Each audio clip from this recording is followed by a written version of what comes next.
बिस्मिल्लाहिर्रहमानिर्रहीम। आप देख रहे हैं हमारा यूट्यूब चैनल लीगल। आज का जो हमारा मौजू है वो कल एक 4 सफ़ात का फैसला आया पाकिस्तान की कौमी असम्बली के डिप्टी स्पीकर कासिम खान सूरी का, जिसके अंदर उन्होंने डिटेल रीजनिंग देते हुए ये कहा कि मेरे सामने एक तरीक़े अदम एतमाद पड़ी है जिसके ऊपर वोटिंग होने जा रही है, लेकिन इस तरीक़े अदम एतमाद के अंदर पाकिस्तान के मौजूदा वज़ीर कानून जो हैं फवाद चौधरी साहब, उन्होंने एक इशू रेज़ किया है, एक पॉइंट ऑफ ऑर्डर उठाया है और मेरी तवज्जो मबजूल कराई है उस पॉइंट ऑफ ऑर्डर की तरफ, जिस पॉइंट ऑफ ऑर्डर के अंदर ये जिक्र किया गया है कि पाकिस्तान के हर शहरी को पाकिस्तान के आइन का, पाकिस्तान की सालमियत का मुखलिस होना चाहिए, वफादार होना चाहिए, पाकिस्तान के साथ दगा नहीं करना चाहिए। उसकी ज़िम्मेदारी है कि वो पाकिस्तान के साथ मुखलिस रहे, हर शहरी, ये उसकी बुनियादी ज़िम्मेदारी है। और उस हवाले से उन्होंने जिक्र किया कि पाकिस्तान के हमारे एक हाई ऑफिशियल ने, हमारे एक डिप्लोमेट ने, हमारा जो बाहर बंदा है उसने हमें ये बताया कि उसकी मुलाकात हुई किसी और मुल्क के एक हाई ऑफिशियल के साथ, एक बड़े अहदेदार के साथ, जिसमें उन्होंने जिक्र किया कि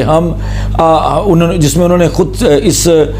नो कॉन्फिडेंस मोशन, इस तरीके अदम एतमाद के आने से कबल ही ये जिक्र कर दिया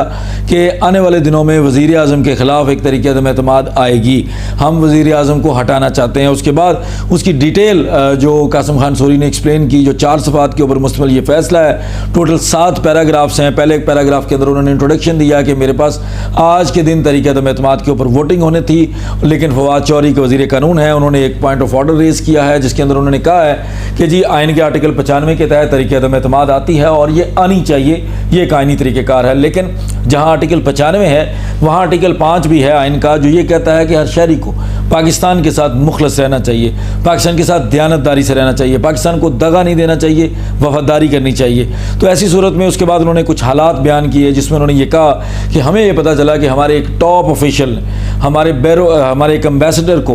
बैरून मुल्क, किसी और मुल्क के टॉप ऑफिशियल ने ये बताया कि हम आपके मुल्क के अंदर एक तरीके अदम एतमाद आने जा रही है। उन्होंने उस तरीके अदम एतमाद के आने से कबल ही ये बता दिया कि आपके मुल्क के वज़ीर आज़म के ख़िलाफ़ एक तरीके अदम एतमाद आने वाली है। उसके बाद कासिम खान सूरी ने दूसरे पैराग्राफ के अंदर बताया कि ये सेशन क्यों चल रहा है, ये जो मौजूदा सेशन कौमी असम्बली का जो इजलास चल रहा है, ये इजलास शुरू करने के लिए जो रिक्वेजिशन आई वो हमारे पास 8 तारीख को आई। 8 मार्च की रिक्वेजिशन के बाद हमने इस हाउस को जो है वो स्टार्ट करने के लिए 25 मार्च का टाइम रखा। 25 मार्च को ये हाउस का इजलास शुरू कर दिया गया और मीन टाइम 27 मार्च को वज़ीर आज़म इमरान खान ने पाकिस्तान का सबसे बड़ा जलसा किया परेड ग्राउंड इस्लामाबाद के अंदर, जिसमें उन्होंने एक ख़त का जिक्र कर दिया, जिसमें उन्होंने ये जिक्र किया कि मुझे शाह महमूद कुरैशी ने यह ख़त दिया है और शाह महमूद कुरैशी के मुताबिक ये ख़त जो है वो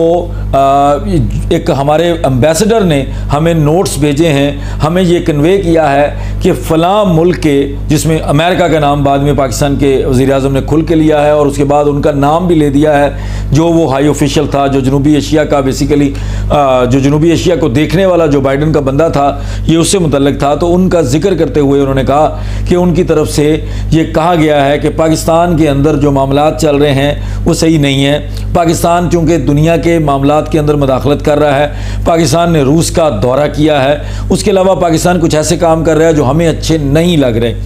लिहाजा आपके मुल्क के अंदर तरीके अदम एतमाद आ रही है। अगर उस तरीके अदम एतमाद को आप लोगों ने नाकाम बनाया और वज़ीर आज़म को बचाया तो पाकिस्तान को माफ़ नहीं किया जाएगा, पाकिस्तान के साथ बदतरीन सलूक किया जाएगा, पाकिस्तान के साथ बहुत बुरा किया जाएगा। और अगर पाकिस्तान के इस वज़ीर आज़म इमरान खान के ख़िलाफ़ तरीके अदम एतमाद कामयाब हो जाती है तो पाकिस्तान की तमाम गलतियाँ माफ़ कर दी जाएंगी। पाकिस्तान हमारा दोस्त है, भाई है, पाकिस्तान को कुछ नहीं कहा जाएगा, पाकिस्तान जैसे जीना चाहता है जिए, हमें इससे कोई गर्ज नहीं। लेकिन अगर वज़ीर आज़म इमरान खान रहेगा तो हम पाकिस्तान को माफ़ नहीं करेंगे। तो ये इस तरह का एक ख़त का जिक्र था जो बाद में वज़ीर आज़म ने बड़ा खुल के उसको एक्सप्लेन किया। उसके बाद पूरी कौम ने और अपोजिशन पार्टीज़ ने ये डिमांड की, मीडिया ने ये डिमांड की वज़ीर आज़म इमरान खान को कि जनाब आप ये ख़त जो है वो वाज़े करें, इस ख़त को जो है वो हमारे सामने रखें, हमें पता चले कि अगर किसी ने ऐसी बात की है तो हम भी आपका साथ दें। इवन शहबाज शरीफ जो लीडर ऑफ द अपोजिशन थे उन्होंने भी ये कह दिया कि वो ख़त हमारे सामने रखें। अगर वो ख़त में ऐसी कोई चीज़ हुई जिसके अंदर वाकई पाकिस्तान की सालमियत को ख़तरा हो रहा है, पाकिस्तान के ख़िलाफ़ को बात बोली खोली गई है तो हम भी आपके साथ खड़े हो जाएंगे और हम भी आपके साथ जो है वो अमेरिका के ख़िलाफ़ खड़े हो जाएंगे। तो ये सारा मामला था। उसके बाद वज़ीर-ए-आज़म इमरान खान ने एक ऐलान किया कि मैं आज के दिन में जो है वो इस ख़त को पब्लिक करने जा रहा हूँ सहाफ़ियों और अपनी काबीना के ज़रिए। तो फ़ौरी तौर पर इस्लामाबाद हाई कोर्ट के अंदर एक दरख्वास्त दायर कर दी जाती है। उस दरख्वास्त के अंदर वज़ीर-ए-आज़म इमरान खान को रोक दिया जाता है कि जनाब आप जो है ना ये ख़त जो है ना वो पब्लिक ना करें, क्योंकि इससे पाकिस्तान के अंदर इंतशार फैल सकता है, पाकिस्तान के अंदर भगदड़ मच सकती है, हालात ख़राब हो सकते हैं। तो और वज़ीर-ए-आज़म के करीबी वकील साहब भी उनके ख़िलाफ़ पेश होकर एक ऑर्डर ले आए रात के अंधेरे में, और उस ऑर्डर के बाद वज़ीर-ए-आज़म को बाउंड कर दिया गया कि उन्होंने वो ख़त जो है वो पब्लिक नहीं किया। लेकिन बहरहाल उसके बाद वज़ीर-ए-आज़म इमरान खान ने जो है वो उस ख़त के जो एक एक चीज़ को वाज़े कर दिया, तरीके से बता दिया कि ये अमेरिका कर रहा था साजिश, और अमेरिका के ख़िलाफ़ खुलकर बोलने लग गए। जब ये सारे मामला चल रहे थे तो बीच में तरीक़े अदम-ए-एतमाद का काम भी तेज़ी से जारी होने लग गया। लेकिन जब ये ख़त का मामला जो है वो थोड़ा सा तूल पकड़ा, इस मामले को पार्लिमान की एक कमेटी बनाई गई। उस कमेटी को भी सिक्योरिटी पॉइंट ऑफ व्यू से ब्रीफ करने के लिए जो है वो उसमें लीडर ऑफ द अपोजिशन जो है शहबाज शरीफ और अपोजिशन के बाकी लोगों को दावत दी गई कि आप आएँ, यहाँ पर हम ये ख़त आपके सामने रखते हैं, आप देखें कि ये मामलात हैं। लेकिन उन्होंने जानबूझकर उस मीटिंग को अवॉइड किया और कहा जी हम मीटिंग में नहीं आ रहे। लेकिन बाहर मीडिया के सामने वो यही कहते रहे कि जनाब हमारे सामने तो वो ख़त नहीं रख रहे, हमें नहीं पता उस ख़त के अंदर क्या है। लेकिन जब वो बुलाते थे तो ये जाते नहीं थे। उसके बाद वज़ीर-ए-आज़म इमरान खान ने सिक्योरिटी काउंसिल की मीटिंग को कॉल किया, जो आपकी पाकिस्तान की कौमी सलामती की मीटिंग होती है। कौमी सलामती की जो एक काउंसिल बनी हुई है जिसके अंदर पाकिस्तान का वज़ीर-ए-आज़म होता है, पाकिस्तान के ख़ास ओहदेदारान, ख़ास मिनिस्टर्स होते हैं, पाकिस्तान के 4 तरह के जनरल्स होते हैं, जॉइंट चीफ ऑफ स्टाफ, और 4 तरह के टोटल जनरल्स होते हैं, चीफ ऑफ आर्मी स्टाफ बैठते हैं। उस सिक्योरिटी काउंसिल के अंदर वज़ीर-ए-आज़म इमरान खान ने उस ख़त को पेश कर दिया।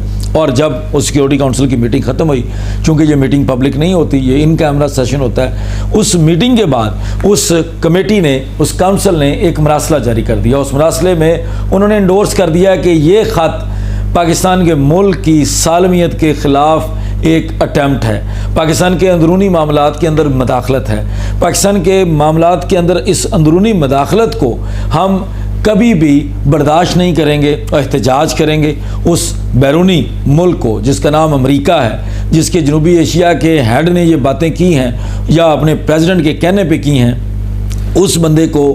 हम बिल्कुल भी टॉलरेट नहीं करेंगे। उसने जो कहा है गलत कहा है, और हम अपने पाकिस्तान के मौजूदा हालात में या किसी भी हम पाकिस्तान के अंदरूनी हालात के अंदर जो है वो किसी किस्म की मदाखलत बर्दाश्त नहीं करेंगे। ये मरासला जारी कर दिया गया, जिससे हुकूमत को ये यकीन हो गया कि मौजूदा हालात में जो तरीक़े अदम-ए-एतमाद पेश की गई है वो इस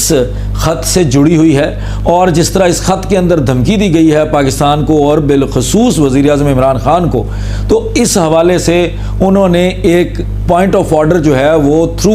लॉ मिनिस्टर जो कि फवाद चौधरी थे, उनके ज़रिए पार्लियामेंट के अंदर पेश कर दिया, जिसके अंदर पार्लियामेंट के जो स्पीकर हैं उनको पूरा इख्तियार है कि वो अपना फ़ैसला जारी कर सकते हैं। फवाद चौधरी ने उनसे फ़ैसला मांगा और उन्होंने फ़ैसला पास कर दिया कि जनाब आपकी बात सही है और हम किसी भी बंदे को इजाज़त नहीं देंगे कि वो हमारे मुल्क के अंदर मुदाखलत करे। और इस तरह की तरीक़े अदम-ए-एतमाद को मैं मुस्तरद करता हूँ जो किसी बैरूनी एजेंडे के ऊपर काम कर रही थी, पाकिस्तान के हालात को ख़राब करने के लिए, पाकिस्तान की सालमियत को नुकसान पहुँचाने के लिए। और उन्होंने इसको डिसअलाउ करते हुए रद्दी की टोकरी में इस तरीक़े अदम-ए-एतमाद को फेंक दिया, जिसके बाद हाउस को फौरी तौर पर एडजर्न कर दिया गया। बाद की सिचुएशन तो बहुत चलती रही। तो ये 4 सफ़ात के ऊपर मुश्तमिल एक फ़ैसला था जो डिटेल्ड फ़ैसला कासिम खान सूरी ने जारी कर दिया। जब उन्होंने डिप्टी स्पीकर की हैसियत से इस फैसले को जारी किया तो कौमी असम्बली के स्पीकर असद कैसर ने भी इस फैसले के साथ रजामंदी का इजहार करते हुए अपने सिग्नेचर कर दिए और इस फैसले को पब्लिक कर दिया गया। अब आज जो सुप्रीम कोर्ट के अंदर भी हेयरिंग होने जा रही है वो इस फैसले को लेके होगी, इस फैसले की रीज़न्स को लेके होगी। अगर इन रीज़न्स के ऊपर सुप्रीम कोर्ट को कोई ऐसी चीज़ लगती है कि सुप्रीम कोर्ट इंटरफेयर कर सकता है, जो कि बज़ाहिर आर्टिकल 69 के तहत सुप्रीम कोर्ट नहीं कर सकता, और अगर उनको फिर भी कोई चीज़ लगेगी तो उसके बाद वो हालात जो भी होंगे वो आपके साथ ज़रूर शेयर करेंगे। तो ये था वो फ़ैसला जो आप बार बार सोशल मीडिया के ऊपर सुन रहे हैं कि कासिम खान सूरी ने गलत फ़ैसला दिया या जैसा भी दिया, तो ये वो फ़ैसला है। अगर आपको इसकी कॉपी चाहिए होगी तो आप कमेंट सेक्शन में बताएं, नहीं तो हमें व्हाट्सएप से हमारे मैसेज कीजिएगा, आपको ज़रूर प्रोवाइड कर देंगे। बहुत शुक्रिया। अस्सलाम वालेकुम।